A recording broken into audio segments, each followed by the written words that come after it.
உங்கள் வாழ்வை வாழ. Cheers, a senior living by Casagrande. Life begins at 50.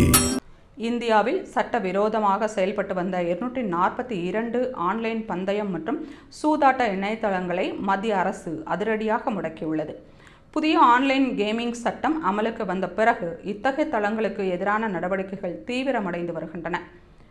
இதன் மூலம் இதுவரை நாடு முழுவதும் மொத்தம் 7800க்கும் மேற்பட்ட சட்டவிரோத இணையதளங்கள் முடக்கப்பட்டு இருப்பதாக அதிகாரப்பூர்வ தகவல்கள் தெரிவிக்கின்றன.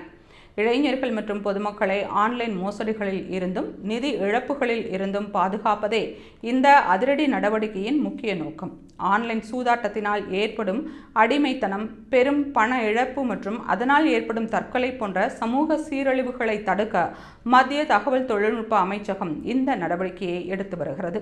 முறையற்ற நிதி பரிமாற்றங்கள் மற்றும் மோசடி புகார்கள் காரணமாக 2025 ஆகஸ்ட் மாதம் ஆன்லைன் கேமிங் மேம்பாடு மற்றும் ஒழுங்குமுறை மசோதா கொண்டு வரப்பட்டது.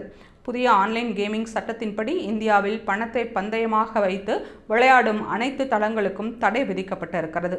இந்த சட்டத்தை மீறி சட்டவிரோத சூதாட்ட தளங்களை நடத்தினாலோ அல்லது அவர்களுக்கு துணை போனாலோ 3 ஆண்டுகள் வரை சிறை தண்டனை மற்றும் 1 கோடி ரூபாய் வரை அபராதம் விதிக்கப்பட வாய்ப்பு இருக்கிறது. மேலும் இத்தகைய தளங்களுக்கு விளம்பரம் செய்வதும் குற்றமாக கருதப்படுகிறது. அதே நேரம் ஸ்போர்ட்ஸ் மற்றும் கல்வி சார்ந்த விளையாட்டுகளை ஊக்குவிக்க அரசு ஆதரவளிப்பதாக தெரிவிக்கப்பட்டுள்ளது.